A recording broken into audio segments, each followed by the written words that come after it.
আজি state bank আৰু union বেংকৰ লগত হোৱা বুজাবুজিৰ চুক্তিৰ জৰিয়তে এই আঁচনিখন 1 জানুৱাৰীৰ পৰা কাৰ্যকৰীকৰণ হ'ল।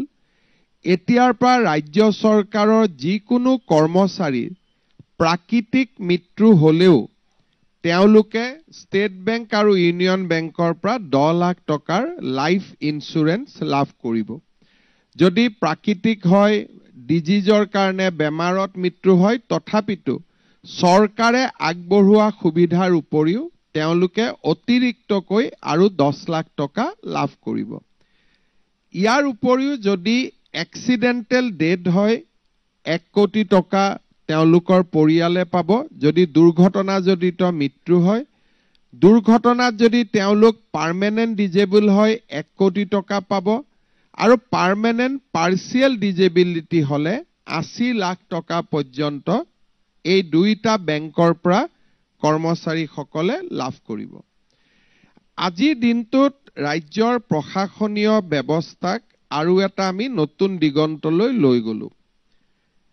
নিযুক্তিৰ ক্ষেত্ৰত স্বচ্ছতা, তাক আমি অসমে আজি যি ভাৰতবৰ্ষক পথ দেখুৱাইছে, সি ইতিমধ্যে ৰাষ্ট্ৰীয় স্বীকৃতি পাব সক্ষম হৈছে আৰু অসমৰ ৰাইজেও নিযুক্তিৰ স্বচ্ছতাক অতি উষ্ণভাৱে আদৰণি জনাইছে।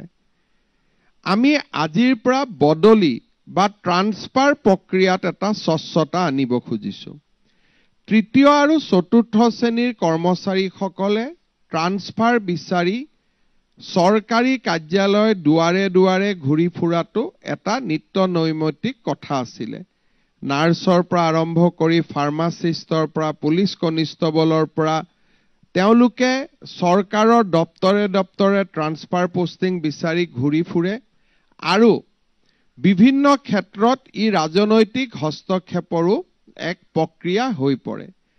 আজি আমি এটা পোৰ্টেল মুকলি কৰিছো, যাক স্বাগত সতীৰ্থ বুলি কৈছো।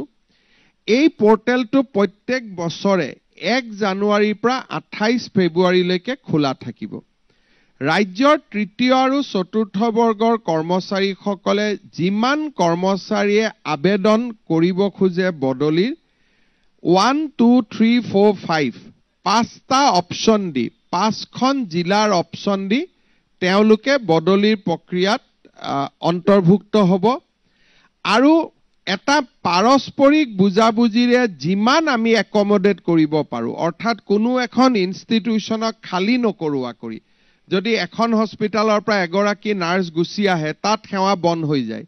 কিন্তু যদি এগৰাকী ওলাই যায়, এগৰাকী সোমাই আহে, তেতিয়াহ'লে চিকিৎসালয়খনৰ সেৱা বঞ্চিত নহয়।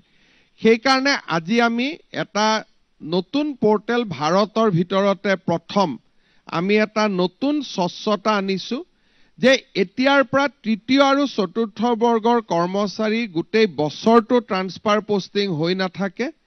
জানুৱাৰী মাহত পোৰ্টেলত আবেদন কৰিব, 28 ফেব্ৰুৱাৰীলৈকে পোৰ্টেল খোলা থাকিব।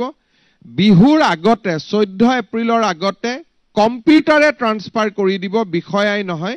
কম্পিউটাৰে লোকেট কৰিব যে এওঁ শিৱসাগৰৰ পৰা ধেমাজি আহিব খুজিছে, এখেতে ধেমাজিৰ পৰা শিৱসাগৰত আহিব খুজিছে। কম্পিউটাৰে তাক লোকেট কৰিব, কম্পিউটাৰে ডিচাইড কৰিব আৰু ডাইৰেক্টৰৰ ডিজিটেল সিগনেচাৰত ট্ৰান্সফাৰ অৰ্ডাৰ ওলাই যাব। তাত মেনুৱেল হস্তক্ষেপ কাৰোৱে নাথাকিব। সেই স্বচ্ছতাৰ আৰু এটা স্বচ্ছ নিযুক্তিৰ পিছত স্বচ্ছ বদলিৰ এটা নতুন প্ৰক্ৰিয়ালৈ আজি অসমে খোজ দিলে।